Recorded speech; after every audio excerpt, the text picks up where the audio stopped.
Bubbly babies. Bubbly babies.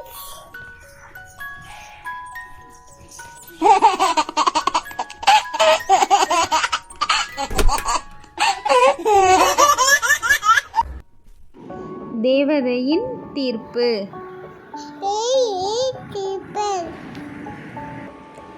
அது ஓர் அழகிய பனிக்காலம். ரவியும் சீதாவும் பள்ளிக்கு சென்று கொண்டிருந்தனர். இருவரும் ஒரே வகுப்பு. படிப்பில் கெட்டிக்காரர்கள். ஆனால் அவர்களுக்குள் அடிக்கடி விவாதங்கள் வருவதுண்டு. காரணம், அவர்களில் யார் பெரியவர் என்று. அதை நிரூபிக்க இருவரும் போட்டி போட்டு கொண்டு படிப்பதும் உண்டு. அன்றும் அப்படித்தான். ரவியும் சீதாவும் பேசிக் கொண்டிருந்த போது அவர்களுக்கிடையே விவாதம் முற்றியது. ரவி சொன்னான், நான் தான் உன்னை விட அறிவில் சிறந்தவன் என்று. ஆனால் சீதாவோ அதை மறுத்தாள். நிச்சயமா இல்லை, நான் தான் என்றாள் ஆணித்தரமாக. அதற்கு சான்றாக அவரவர் தங்கள் பிரதாபங்களை சுட்டி கொண்டிருந்தனர். இதே ரீதியில் பேச்சு வளர்ந்து கொண்டிருந்தது. அப்போது திடீரென அவர்கள் முன் தோன்றியது ஒரு அழகிய தேவதை. தேவதையை கண்ட இருவரும் செய்வதறியாமல் திகைத்தனர். பின் இருவரும் சுதாரித்து கொண்டு, நீங்கள் யார் என்றனர். தேவதை அவர்களிடம், நான் தேவலோகத்து மங்கை. இந்த வழியாகத்தான் தினமும் பறந்து உலா செல்வேன். இன்றும் அவ்வாறு போகும்போது உங்களது வாக்குவாதம் கேட்டது. பொறுக்க முடியாமல் இறங்கி வந்தேன் என்றது. பின், உங்களுக்குள் என்ன பிரச்சனை? என்னிடம் சொல்லுங்கள், முடிந்தால் தீர்த்து வைக்க முயற்சிக்கிறேன் என்றது. உடனே ரவி, தேவதையே, இவளை விட நான் தான் அறிவில் சிறந்தவன் என்றாள். ஒத்துக்கொள்ள மாட்டேங்கிறா என்றான். ஒன்றும் கிடையாது, நான் தான் இவனை விட அறிவாளி என்று சீதா சொல்ல ரவி மறுக்க சூடான விவாதம் மீண்டும் தொடங்கியது. இதை கண்ட தேவதை வருந்தியது. ஒரு கணம் யோசித்தது.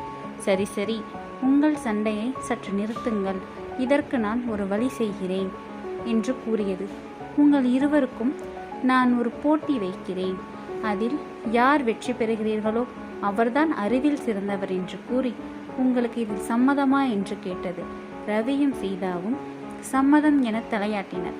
உடனே போட்டி என்ன என்பதை தேவதை அவர்களிடம் சொல்ல ஆரம்பித்தது. நான் உங்கள் இருவருக்கும் ஆளுக்கு ஒரு குடுவை தருகிறேன். இது பனிக்காலம் அல்லவா? அந்த குடுவையில் இரவு முழுவதும் பனித்துளிகளை சேமிக்க வேண்டும். இருவரில் யார் அதிகம் சேமிக்கிறீர்களோ அவர்தான் இந்த போட்டியில் வெற்றி பெற்றவர் என்று கூறியது. ஆனால் ஒரு நிபந்தனை, இத்தருணத்திலிருந்து போட்டி முடியும் வரை நீங்கள் ஒருவருக்கொருவர் பார்த்து கொள்ளவோ பேசிக்கொள்ளவோ கூடாது. நான் நாளை மாலை தான் மீண்டும் வருவேன். இதே மைதானத்தில் எனக்காக காத்திருங்கள் என்று கூறி மூடியில்லாத 2 குடுவைகளை அவர்களிடம் கொடுத்துவிட்டு மறைந்தது. இருவரும் குடுவையுடன் அவரவர் வீட்டுகளுக்கு சென்றனர். செங்கதிர் சூரியன் மறைந்து பால்வொளி வீசும் இரவு ஆரம்பித்தது. சிறிது நேரத்தில் பனியும் கொட்ட ஆரம்பித்தது. ரவி குடுவையை எடுத்துக்கொண்டு தோட்டத்துக்கு வந்தான். திறந்த வெளியில் வைத்தான். பின் உறங்கச் சென்றான். ஆனால் உறக்கமே வரவில்லை. அடிக்கடி சென்று குடுவையில் பனித்துளைகள் சேர்ந்துள்ளதா என பார்த்து கொண்டே இருந்தான். சீதாவும் அவளது வீட்டின் முன்புறம் உள்ள புல்தரையில் குடுவையை வைத்தாள். இடையிடையே பனித்துளியின் அளவை பார்த்து கொண்டிருந்தாள். நாளை எப்படியாவது ரவியை ஜெயிக்கணும் என்ற சிந்தனையிலேயே அவள் தூங்கி போனாள். மறுநாள் பொழுது புலர்ந்தது. சீதாவும் ரவியும் சென்று அவரவர் குடுவையை பார்த்தனர். ஓரளவுக்கு 20 குடுவையிலும் பனி நிறைந்திருந்தது. ஆனால் ரவியின் குடுவையில் இதைவிட அதிகம் இருக்குமோ என சீதாவும், சீதாவின் குடுவையில் அதிகம் இருந்தால் என்ன செய்வது என்று ரவியும் நினைத்தனர். மதியத்துக்கு மேல் இருவரும் மைதானத்துக்கு தேவதையை பார்க்க கிளம்பினர்.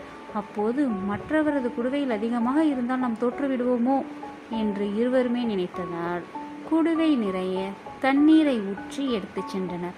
மைதானத்தில் ஒருவருடன் ஒருவர் பேசிக்கொள்ளாமல் குடுவையை மறைத்து வைத்தபடி காத்திருந்தனர். மாலையானதும் தேவதை வந்தது. சரியாக வந்துவிட்டீர்களே, எங்கே உங்கள் குடுவையை காட்டுங்கள் என்று குடுவைகளை வாங்கி பார்த்தது. பின்னர் வாய்விட்டு சிரிக்க ஆரம்பித்தது தேவதை. இதை கண்ட இருவரும் புரியாமல் ஒருவரை ஒருவர் பார்த்து கொண்டனர்.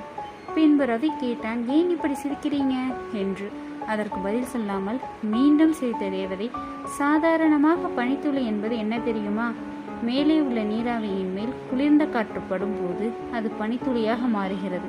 அந்த பனித்துளி மீது நல்ல வெயில் படும்போது அது மீண்டும் நீராவியாகிவிடும். அப்படி பார்த்தால் நீங்கள் மதியத்திலிருந்து இங்கே காத்திருக்கிறீர்கள்.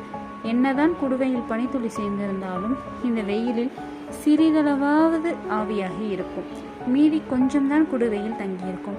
ஆனால் உங்கள் இருவரது குடுவையும் நிரம்பி வழிகிறதே, இது எப்படி?